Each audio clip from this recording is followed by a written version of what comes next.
देखिए, महापरिनिर्वाण दिवस के अवसर पर डॉक्टर बाबा साहब अम्बेडकर जी को कोटि कोटि अभिवादन करने के लिए मैं और मेरे परिवार यहाँ पर आया हुआ है। देखिए, आज का दिन सबसे महत्वपूर्ण है। सिर्फ दो बातें कहना चाहूंगा। सबसे पहले परम पूज्य डॉक्टर बाबा साहब अम्बेडकर जी ने ये कहा है कि अगर आपको दुख से निवारण चाहिए तो उससे लड़ना चाहिए आपको। और लड़ाई आप कब करेंगे? जब आप शिक्षित होंगे। ज्ञान के बिना अगर आपने लड़ने मैदान में उतरे आप, तो आपकी हार निश्चित है। तो ये सबसे पहले इसका पालन करना चाहिए। और दूसरी सबसे इम्पोर्टेंट बात यह है कि हमारे परम पूज्य डॉक्टर बाबा साहब अम्बेडकर जी ने त्रिशरण और पंचशील को अपनाया है। और आज हमारे राष्ट्र के सामने जो सबसे बड़ा मुद्दा है नशा मुक्ति का, ड्रग्स का, तो अगर आप उसको पंचशील को ठीक से देखेंगे, उसमें पाली में कहा गया है, सूरा मीरे मज्जा पमाड़ अथाना वेर मणि सिक्खा पदम समिधियानी। उसका अर्थ यह है कि मैं हमेशा नशे से दूर रहूंगा।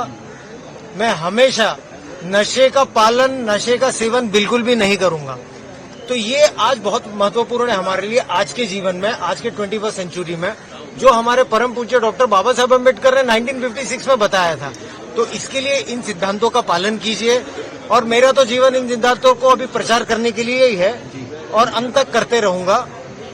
जय भीम, जय हिंद, जय महाराष्ट्र। एक और सवाल जानना चाहेंगे आपसे, क्योंकि थोड़ा पॉलिटिकल है, क्योंकि राहुल, देखिए, मैं पॉलिटिकल नहीं हूँ, मैं सरकारी अधिकारी हूँ। आपको लगता है संविधान वाकई अपने हिस्से में जिस प्रकार से प्रधानमंत्री? देखिए, मुझे सिर्फ और सिर्फ इतना कहना चाहूंगा, जो हमारे डॉक्टर बाबा साहब अम्बेडकर जी ने हमें जो संविधान दिया है, हमें उस पर गर्व है, हमें उस पर नाज है। और हमारे एक सरकारी अधिकारी होने के कारण हमारी सांसों में संविधान बसा हुआ है।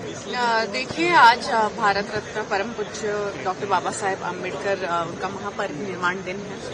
आज मुझे यही लगता है कि एक औरत होने के नाते जितनी सुविधाएं और जितना प्रिविलेज उन्होंने औरतों को उपलब्ध करके दिया है, हमें एक ह्यूमन बीइंग जैसे इंसानी तौर पर जीने का हक उन्होंने दिया है। और आज मैं एक औरत होने के नाते यही कहना चाहूंगी कि हर एक औरत ने अपने जो राइट्स है, उनके हक है, उसके लिए लड़ना चाहिए। उनको एजुकेशन लेना चाहिए। हमें ये सहूलियत जो दी है वो व्यर्थ नहीं जानी चाहिए। अपने पैरों पे खड़े होना चाहिए, फाइनेंशियली इंडिपेंडेंट होना चाहिए, अपने हक को जानना चाहिए सबसे पहले।